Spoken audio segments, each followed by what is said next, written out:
fly stories collide. Crossroads boxing where legends reside. Fighter interviews, previews, predictions. Crossroads boxing, no time for fiction.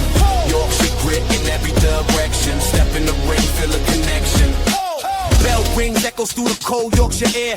Sweat drips, focus, sharp fighters don't care. Left hook, right jab, stories in the scars. Crossroads boxing, reaching for the stars. Eric, Ricky, CJ, the crew. From the podcast mic to the boxing view.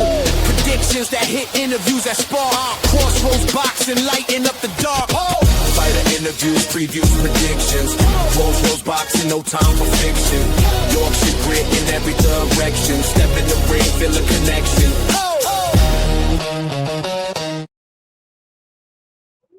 Oh. Yo, we're back. Just me and Ricky tonight. Just me and Ricky. We thought we'd do a recording, seeing as we can't go live with it being obviously New Year's Day. People are busy. Ricky's busy, I'm busy. Family life. How you doing, Rick? Yeah, not bad, mate. Not bad. Had a good Christmas. Looking forward. Well, I'd say I'm looking forward to tonight, but I'm not looking forward to staying up till midnight. I'm a granddad these days, me boys. I just like to chill in bed, have a cup of tea and read a book. Bro, I'm up late. Anyway, this is just going to be normal for me. I'm always up late. But anyway, this promptu video, we forgot to do end of the year awards. So we just thought, whilst we had a few minutes, even though it was supposed to be only 20 minutes, it took us about half an hour to get set up. Took us half an hour to get fucking sorted. I know. So, but yeah, this is basically mine and Ricky's list for the awards. We've got Fighter of the Year. Let me just have a look. Give me a second. So you're not even prepared. You can tell. We've got Fighter of the Year. We've got Fight of the Year, KO of the Year, Upset of the Year, Trainer of the Year, Event of the Year, Promoter, Comeback Fighter, Female Fighter, and the Fighters to Watch of the Years. I got sick of saying of the year at the end, as you can tell. Well, we've not got any graphics or pictures or anything. It's just going to be me and Ricky. CJ's busy at the moment, unavailable. It's just going to be me and Ricky. A couple of photos. I managed to get a couple at least one of us. I bet it's of all these lists as well. None of mine. Yeah, it is. Fucking hell, what do you want me to do? Yeah. Do we have to do the D-roll? Yeah, do that. We can do the. We'll keep. Yep. Let's go for it. Let's get a little word from our sponsors.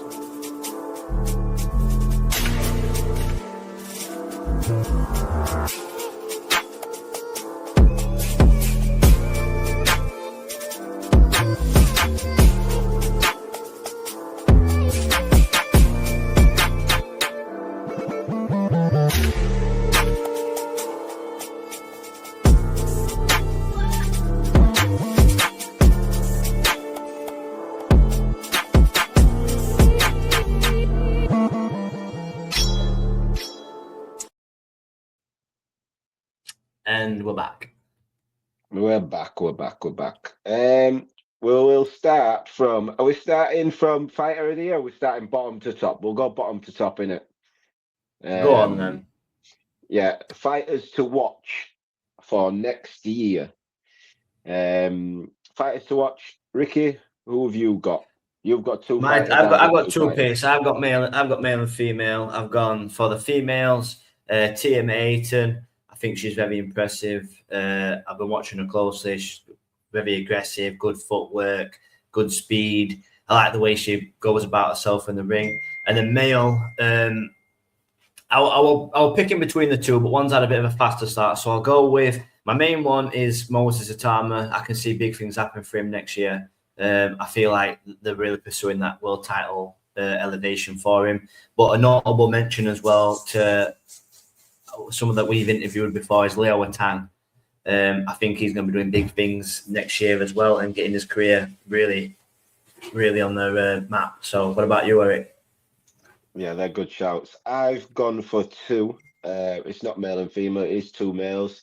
I've gone for Moses Atoma, who you've got, And I've also gone for, I know he's a world champion now, but I've gone for Abdullah Mason as one to watch. I know he's just become world champion fighting Sam Noakes, but that fight being for a world championship, the caliber of the two fighters, we still don't know where they are.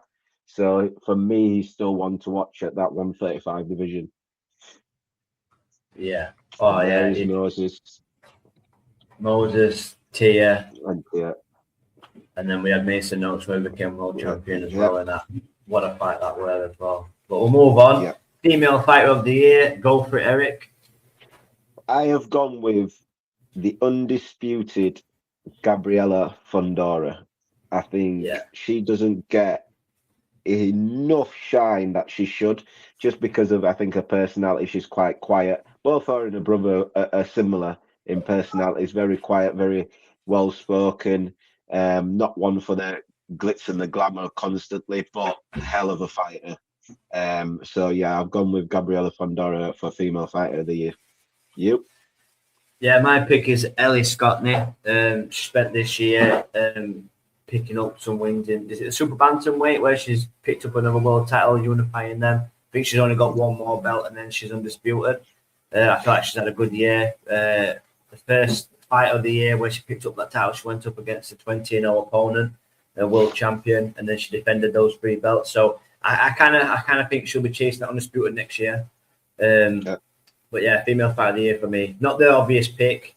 I know there's plenty of there, Katie Taylor, Amanda Serrano. There's the obvious ones, but I kept it British. I feel like she's had a good year. Comeback fighter of the year. Yeah, I'll go first with this one because I know you're gonna. This one's a flip of a coin because mine, even though mine had to be Devin Haney. I think just because of the 2024 he had. With the Ryan Garcia situation, coming back this year, earlier on this year, fighting Jose Ramirez, even in victory, I feel like everyone felt like his performance was underwhelming. He got a lot of shit for that performance, more than anybody was happy with him winning. It felt like he lost. But at the end of the year in November, he fought Brian Norman Jr., 147-pound world champion. A lot was picking him to get knocked out because Brian Norman Jr. was coming off a knockout of the year contender against Jin Sasaki in Japan. So to come out of that, dropping Brian Norman and winning that, I think from the year he had last year to even the beginning of this year, Devin Haney certainly ended the year as comeback fighter of the year for me. Yeah, he's had a great year. And like you said, 2024, the adversity he was facing, even though Ryan Garcia was a drug cheat, he was getting all the plaudits. He was milking the media. He was able to get the attention, and fans still to this day still think he's innocent. And I feel like it proved it against Rolly Romero that he weren't innocent. Devin Haney's had a great year, obviously beating his long-time rival in Brian Norman as well. It was a really good display and in devastating fashion as well. I have gone for this is a recent one, to be fair. I've gone with this nearly was my upset of the year and all, to be fair. It's Troy Williamson. Spent the year he was coming off of a 2-loss streak at 160, I believe it were. Came up, got a win against Mark Dickerson as he went up to 173. And then he went on and beat the other weekend Callum Simpson, undefeated top prospect from boxer who expect him to go to the world honors next year. I was devastated. My wife was crying. My son cried. We watched it the next day. My wife cried again. It was an hard. Your favourite fighter. It's your family's favourite fighter as well. He's a favourite fighter of ours. I've met him. He's a nice bloke. He puts a lot of time and effort into his fans. Just devastated about it, really. But it's boxing. It's not boxing. It's not WWE. We don't get those happy hero endings, do we? Yeah, but it is boxing. Yeah, but fair play to Troy Williamson coming back after those defeats and winning them titles. It's a great shot. Promoter of the year. I didn't know what way to go with this because it's always going to be. You've got Matchroom, Queensbury, and all them lot. I went with Izzy. Personally, I feel like he's been doing a lot of great stuff locally. We've had the stadiums. We have the stadium shows with the Doncaster Rovers Stadium, Oakwell Stadium at Barnsley. We've had the Heist, which was innovative. I know it's like it was a bit of like what we used to get back in the day with Prize Fighter, but it felt nice, felt fresh. Yeah, it was nice. I enjoyed it. It was an entertaining night. You got some top prospects in there that defeats for the first time as well. I feel like he's been making some good moves. He signed Gradus Krause, and calling out the likes of Ben Whittaker live on air. It's been a fun year for him, I think, man. So it's got not to do that he was supposed to be on the show neither. Actually, I just like it's been a good year. He's a local lad. Let's get behind him. Eric, who have you got? Yeah, before I go into, I think Izzy's a great shout. I think the shows in the UK, especially with the likes of Matchroom and Queensbury, not really paying too much attention to the British scene at the moment.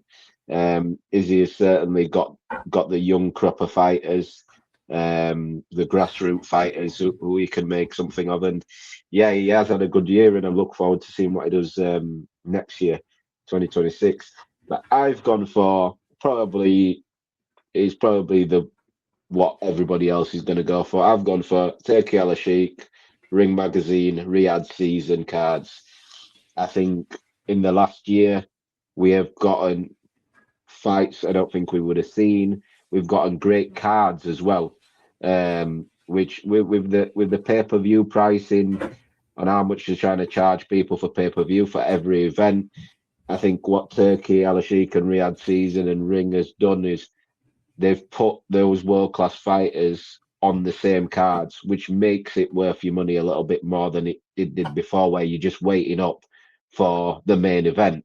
Now we can sit and actually look forward to a card where you from the first it's normally a four fight main card. The first fight you are looking forward to seeing. I think the Ring Magazine card, January 31st with Shakur versus Teofimo Lopez. I think that's a very good card. There's some good names on that card, good matchups, and that's the sort of things I want to see continue. And it looks like it's going to continue into 2026. Because the first month we get Teofimo Lopez versus Shakur Stevenson. I believe Adames versus Amo Williams is on that card, which is a really good fight. Keyshawn Davis versus Ortiz, and who else? Big Baby Miller also coming back. He's got a fight on there. If he ever comes back. Yeah, neither do I. But what I will say is all four fights has name appeal. It has a presence that boxing fans and casual fans will think, oh, he's fighting, let me start watching it, rather than waiting till stupid o'clock in the morning and you're waiting for a main event, which doesn't deliver most of the time. Whereas these main events on Turkey seems to have been delivering lately. Yeah, and shout out as well to the Night of Champions card, because that's a prime example of an elite card. It was one of the best cards I've ever seen on paper. Well, moving into event of the year, I might as well go first on this one. Go on then. Let's go. It is the Night of Champions card. I picked as event of the year. Like I said, you could go down that card. We had a contender for fight of the year on that card in Abdullah Mason versus Sam Noakes. We had a comeback of the year on that card in Devin Haney versus Brian Norman Jr. I think David Benavidez showed he's an absolute monster and he's not to be messed with against Yard. So I think for me, the build up for that, we had 4 months to build that up. I think that card was made up at 4 months before, 3-4 months before. So it was nice to see a card be built up and not lose traction, because we've complained about promotion, but I felt like that card didn't lose much traction throughout the build up, and I enjoyed it. I don't know whether because that was Brian Norman Senior and Bill Haney going at each other every single day on space and stuff. But it was promotion, which I enjoyed. I actually enjoyed the build up to it. So yeah, for me, they were the build up to that card, weren't they? Yeah, for me, it was Night of Champions ring card of November 22nd.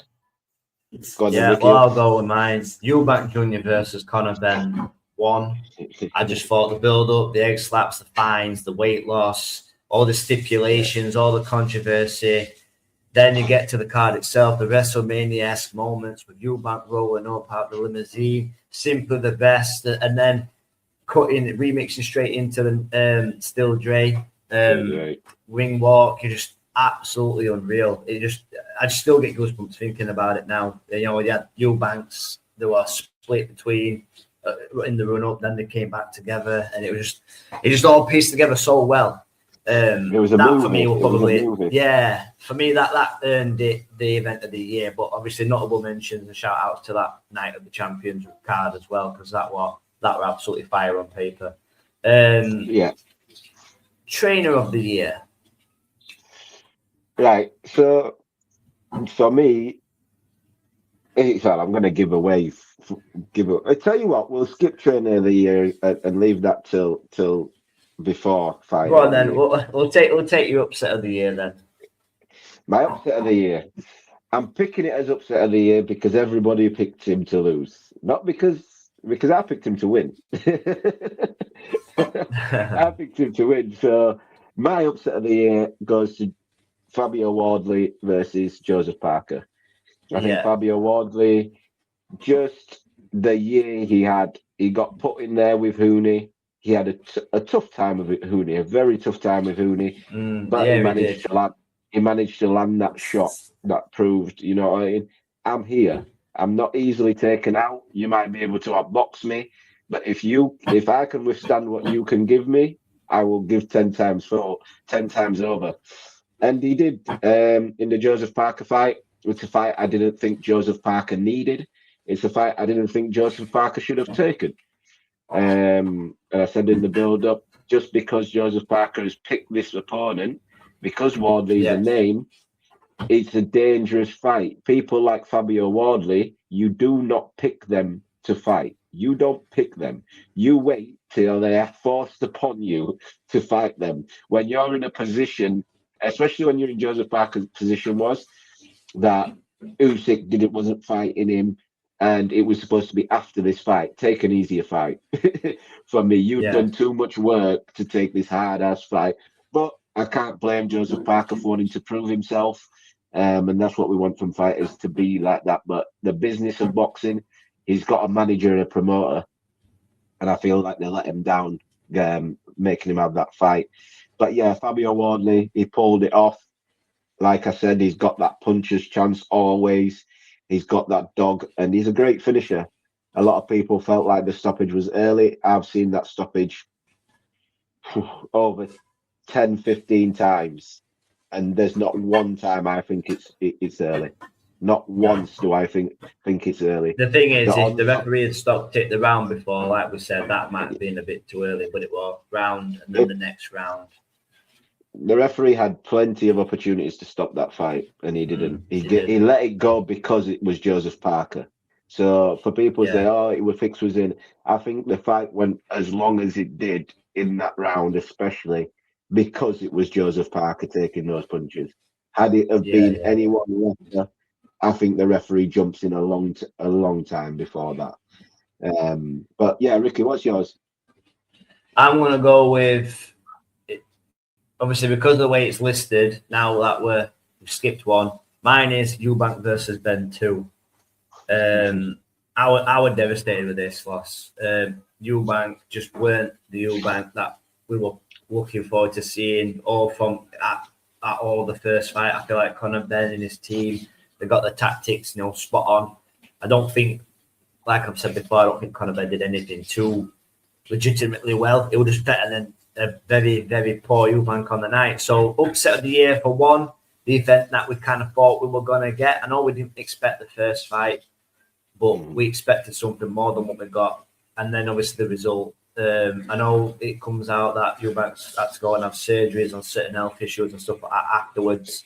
It doesn't matter once you step in that ring. For me, you're assuming you're 100%. You can't just come up with excuses afterwards. So that for me was the upset. But a big notable mention is to obviously Troy Williamson and Callum Simpson.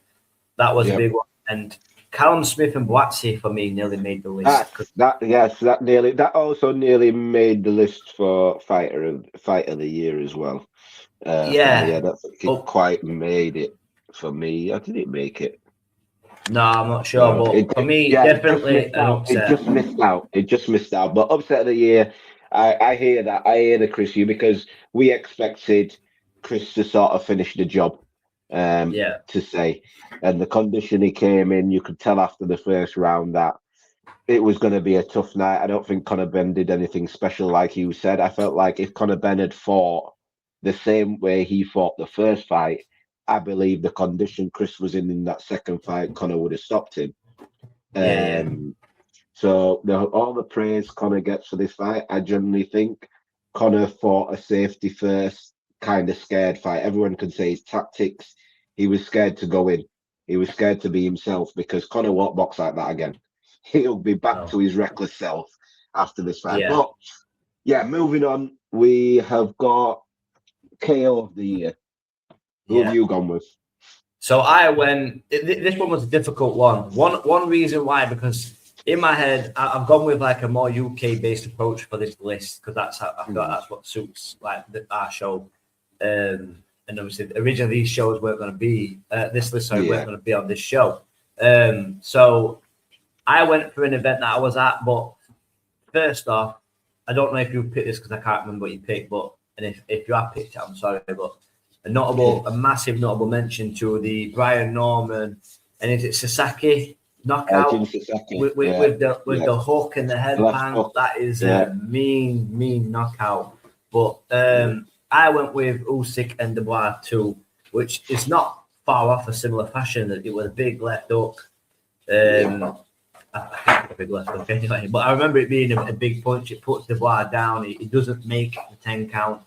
And it wasn't out cold, but I was there. It was the atmosphere at the moment. I enjoyed it a lot. So that one for me makes my knockout of the year. Yeah, Brian Norman, Jin Sasaki one was certainly up there. AJ knocking the hell out of Jake Paul's chin was certainly up there. It was close to being up there. I didn't want to put that on there. I had to mention it. But I've actually gone with Jayo Pataya versus David Nyka. I think that knockout was. I think David Nyka's come out with some vertebrae injury or something like that. Due to that knockout, it was nasty. It was bad. It was a very bad knockout. So yeah, for me, I went with Jayo Pataya versus David Nyka. Yeah, good shout. Right, fight of the year. Fight of the year. You've mentioned it already. I've got to mention it now. It's Chris Eubank Jr. versus Conor Benn 1. For me, outside of the build-up, which you've already touched on, Rick, outside of all of that theatrics, sorry, can't even remember words, theatrics and WWE moments. When we got out of the WWE moment and we stepped into actual boxing, those two men, and that's where I will always give Conor Benn credit for this first fight. Those two men went to war, and you could tell that it was sort of all or nothing for both of them in that fight. No one took no one got dropped for one in a fight where they landed how many punches over 1,000? I can't remember how many punches they landed. It was crazy numbers. I think they landed more punches in that fight than the ring card in New York put together. I'm sure it was something around there. I remember some sort of statistic for that. Something like that. But those two guys went to war. It was a fan-friendly fight. It was exciting, whether you was a Eubank fan or a Conor Benn fan in there, you had your moments of being happy. You had your moments of, oh my God, what's happening? where you're shocked, you're like, no. So yeah, for me, there's no question whatsoever. For me, it had to be Conor Benn versus Chris Eubank Jr. one. Yeah. My fight of the year, I am going to go with the fight that you've touched on now. So Abdullah Mason versus Sam Noakes. I thought that fight was fire. That was Absolutely. like it was. This weren't just like where you got like the best round in round 11. This was like every single round, big shots, hurtful shots. It was just crunching blows, the speed and the accuracy and the ring IQ of Abdullah. But then also the pressure and the ring cutting off of Sam Noakes and the durability that it made for it. Both fighters were chin checked. Both fighters could walk out of the fight with the heads held high. Unreal back and forth action all the way through it, and you don't get that very often. We had a good year for that, to be fair. Yeah, I think really impressive. Both fighters. Yeah, touching on that, Rick, like those two guys was more or less prospects as well. No one going into that fight, undefeated. Those guys wasn't there talking about world titles to fight world title challengers, like titleists, sorry. They got placed and positioned into position. So no one knew really what we were going to get from either of these guys when they got to a level where we think you're good enough. Both those guys, I think it's going to be quite a while in maybe both the careers where they end up fighting someone that good. Oh, yeah. Especially, I don't think Abdullah's going to have a fight as hard as that fight for a while. And I don't think Sam Noakes is going to fight a boxer of that caliber, of that ring IQ, of that shot selection, footwork, everything, to be honest, you can list off for Abdullah Mason. I don't think Sam will fight a fighter like that.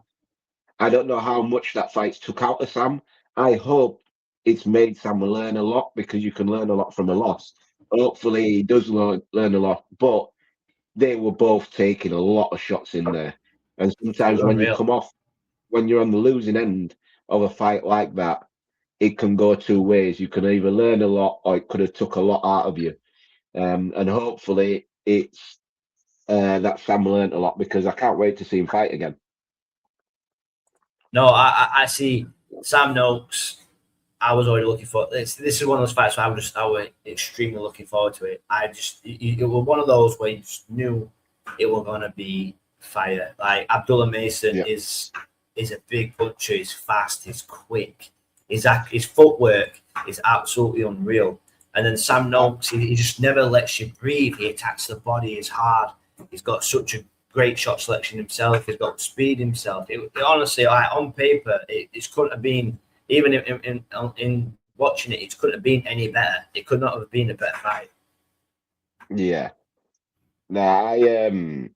And the best definitely wants to watch for next year. Abdullah reminds me of Pretty Boy Floyd a lot. Takes a lot of chances. The younger Floyd. Younger Floyd, like Pretty Boy Floyd, where he lets his hands go. He didn't worry about defense. No, some people will not know what I'm talking about. But Pretty Boy Floyd let his hands go, and Abdullah Mason is certainly, he has that spite in him. But yeah, moving on to last two. We got Trainer of the Year. Last two, yeah, Trainer of the Year and Fighter of the Year. Yeah, Trainer of the Year for me, I've gone with Bomac McIntyre, Brian Bomac McIntyre, just because obviously I'm going to give away my Fighter of the Year, but I feel like the ability to do what he's done with Terence, as well as that team, not just Bomac, because Bomac consistently says it's not just me. He's got Red and he's got the other guys there with him. To take your fighter, your prized possession, your guy up 2 divisions to fighting a pound for pound fighter, and not only beating him. I don't. People's like, oh, what? Just for beating Canelo? The game plan. You look at that game plan. What Crawford executed. That is Bomac and his team. They they executed boxing when boxing needed to be boxed, defensive when he needed to be defensive, and power punching when he needed to power punch. And he did that seamlessly in that fight. Not at one moment in that fight, I felt Crawford was in trouble, in danger. Well, there wasn't any moment in that fight. So yeah, it has to be Bomac for me for to be able to get your fighter to do that, moving up in weight, to get the strategy A1 100% on point, to shut out Canelo and Eddie Reynoso. Yeah, for me, certainly trainer of the year. Close mention yet again is Bill Haney. I will always, as long as Bill Haney keeps doing what he's doing with Devon, he will always get a shout out for me because he took a lot of bullets for Devon just to protect Devon from the media. He's the voice. He's the one who takes the pellets. But Bill Haney stands firm every single time, every single year, and how he's managed to get his son back to the top of boxing after the year they had last year, he deserves a massive, massive mention. Yeah. For me, trainer of the year again. Not someone that's been as active this year for their own reasons, but I have gone with Joe Gallagher. Obviously, his name, the legend of his name, speaks for itself anyway. The lists of fighters and champions that he's made over the years and the dedication and things to the sport. Again, I don't actually like Joe Gallagher that much. You know, I just don't. But obviously, for me, one of the big standouts is he hasn't done a lot this year. But the fact that he's at the battle stage for cancer, and you still see him at every single show that his fighters are on, even if it's just in the crowd. I just think, fair play. It's a dedicated to the sport. You can see how dedicated he is to his fighters while he's still having his ongoing health issues. How he's cleared of it now. And it was stage 4 as well. It's not many people get cleared of that. So yeah, I just think he's had a hell of a year. And he's still got some good prospects in Muhammad Arkell. He's still got the Smith brothers. He's got Zelf and Barrett as well, I believe. Is Zelf and Barrett still with him coming through? Yeah. Zelf has just gone with him. Yeah. So again, he's putting the work in as he always is. But yeah, I went with Joe Gallagher. Last but not least, fighter of the year. Go for it, Eric, because you've already given yours away. Yeah, I've already given mine away, but yeah, he's Terence Bud Crawford, number 1, 3-time undisputed. Yes, just there's not enough you can say about Terence Crawford. Everything I've said about him has been said already. I don't think many people have arguments with me picking Bud Crawford as fighter of the year. You'll probably find this many people's pick this year. Yeah, he's probably most people's pick. So there's not too much I need to say for this pick. So yeah, Bud Crawford, fighter of the year, and he's retired this year. So this might well be his last award in boxing. So yeah, it has to go to Bud Crawford for me. Go on, Rick, before it gets dark in this room because it's like your room is dark as fuck, man. Hey, bro, I'm under this window. It's because I haven't set everything up yet. I haven't set my thingy up yet. But yeah, go on. I'll go. So fighter of the year for me. We've discussed him already. It's Fabio Wardley. I feel like his journey in boxing has been amazing, from the white collar sport to the world stages, selling out stadiums, winning fights he has no right to win, in my opinion. Justice Hooney will get him beaten, and he knocked him clean out in the last stage of the fight. Again, Joseph Parker, he will get him beaten, and again, he pulled it off. So really, it's like, for me, it's like a proper Rocky story. But yeah, an honorable mention as well to Crawford. Obviously, there's been some great fighters out there this year. Really has. So, but yeah, Fabio Wardley just takes it for me. Yeah, I've got no arguments with. Like I said to you earlier, when I seen your list, every time I'm reading through it, I'm like, you know what? I'm actually liking this list, especially as a UK list, because I Yeah, think between us two, I see way more like of the American side and stuff like that because I'm on Boxing Twitter. So it's nice to actually have obviously your take of we'll do this side of the pond and um incorporate that side of the pond with mine. I feel like Uh, as well with the media and stuff, it is very easy just to get too tangled up in all the American side. it, They take all the yeah, accolades, they take all the yeah, glory. So I just thought let's give some to the home fighters as well. I will nice, give you my perfect. disaster of the year though quickly because I watched this Go on. fight the other day. Okolie versus Ebenezer Tete. That Tete man, oh my god, Uncle. fucking hell, he is bad, man. He's so Listen, bad. He I quit said, after the first I, round. I said, you know what? I understand why Lawrence is doing it. It's in Nigeria. It's an opportunity to fight at the home, and but they need to leave Ebenezer alone. Leave that Yeah, man alone, please. Stop. just don't Get, bring him I tell you what, Eddie, if you put Leo anywhere near that man, I'm gonna be mad. Leave that man alone. You can't have Leo Tang fighting Ebenezer Tete, no chance. I saw It was Leo on fucking that horrible. card. Ebenezer probably was in the back watching Leo in that on that card, thinking, "Yeah, I'm glad I'm not fighting him." Because Leo Tang Leo looked like put he'd fought hands. a younger Ebenezer anyway, with that young fucking undefeated boxer he fought. Yeah, But yeah, that was a bad fight. That it were horrendous. it was. But just before we do go off there, because obviously this is it for the video. Just massive Yes, condolences to the friends and family of the two people that lost their lives in the Anthony Joshua crash in Nigeria, and obviously a speedy recovery and all the best wishes to Anthony Joshua. We hope he comes back 100% mentally and physically fit and able. But even if not, and he doesn't come back to the ring, as long as he's all there and he comes back 100% mentally, that's fine by me. Just I hope that they'll recover well. yeah, 100%. Condolences to Joshua's two friends who passed away. It's tough. It's a tough one. I'm a massive AJ fan. Obviously, when you hear the news, you obviously expect the worst for him to somehow get out of that. But the worst part of it is he's got now. He's lost family. These wasn't two guys who were just members of his team. These were two friends of his, very close friends. So it's going to be a tough one for Joshua. Hopefully, he can recover. He does find peace somehow after this event. But yeah, it's life is short. Life is very short. All I can say is do what you enjoy. If you enjoy doing something, just do it because life is too short. You don't know when it's your time.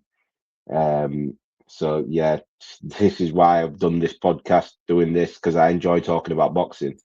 And no matter what anybody says, anybody's thoughts or feelings about it, just do what you enjoy. This world is too short. This life is too short not to enjoy every moment. So, from myself and the team, Happy New Year to you Yeah. all, and we'll see you next year. Yeah, see you all next year. Happy New Year, and make sure you join in on the fucking Boxing League. Yes, join the Boxing League. Peace. Peace out. Out, one glove high, one dream loud, no doubt. Crossroads boxing from Yorkshire, turn the lights up.